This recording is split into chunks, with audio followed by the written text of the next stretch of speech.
look at this letter. This is a great letter. It's a letter sent from Elon Musk, the world's richest man, the CEO of Tesla and SpaceX and other ventures. It's a letter from him to the chairman of the board of Twitter, the social media company. This was filed with the SEC, the United States Securities and Exchange Commission. I'll read it in full. It's just so great. By the way, Elon Musk himself tweeted it out this morning on Twitter, of course.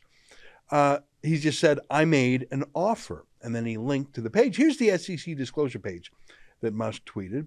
I'm going to skip over the first part, which is just sort of boilerplate language. Here's the fun part. A copy of a letter, a text, and notes from a phone call from Musk to, I assume, the chairman of the board. It's pretty short, so I'm going to read it all to you. Brett Taylor, chairman of the board.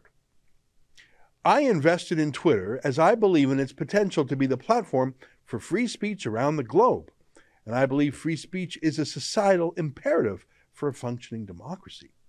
However, since making my investment, I now realize the company will neither thrive nor serve this societal imperative in its current form. Twitter needs to be transformed as a private company. As a result, I'm offering to buy 100% of Twitter for $54.20 per share in cash, a 54% premium over the day before I began investing in Twitter, and a 38% premium over the day before my investment was publicly announced.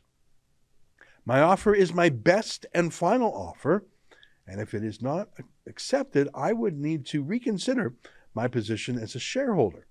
Twitter has extraordinary potential. I will unlock it. Signed, Elon Musk. That's a heck of a letter. First of all, he's going to make them all rich, all the other shareholders. Twitter's stock price has been languishing for more than a year.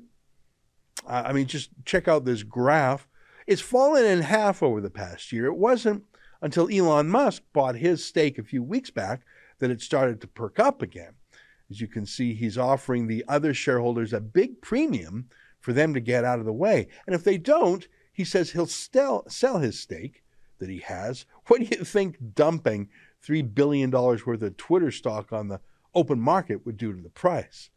He's basically saying, take my $41 billion for this company that wasn't even worth $30 billion last month, or don't, and I'll sell, and that'll surely strip $10 billion from your value right now. Elon Musk obviously cares about making money. You don't accidentally end up as the world's richest man if you're indifferent to money. But he claims, and I think there is some basis to believe him, that he truly cares about free speech too. I think he does.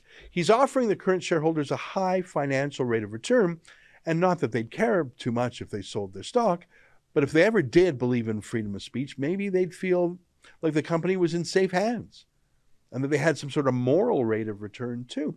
So how can you say no to that offer?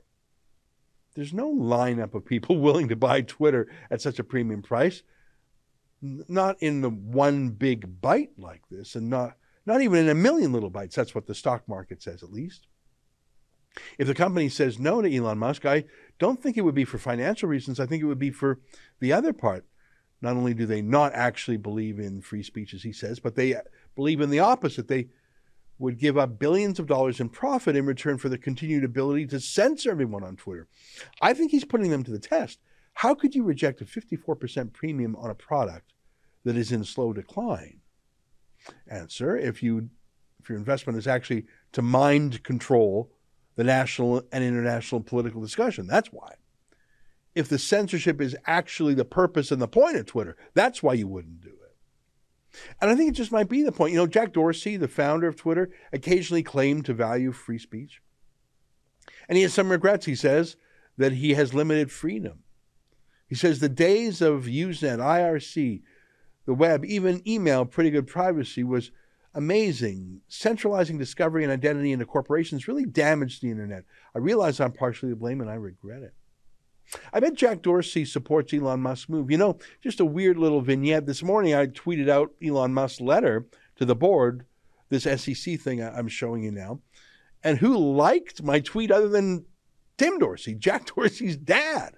I had no idea he was reading my tweets. Why would the founder's dad be liking Elon Musk's offer if he didn't support it? Maybe Musk is getting the old band back together again, free speech-wise. That's an excerpt from my daily show, the Ezra Levant Show. Every day I do a monologue on the news of the day, then I interview an interesting guest, and then I read my hate mail. You gotta subscribe. Go to rebelnews.com.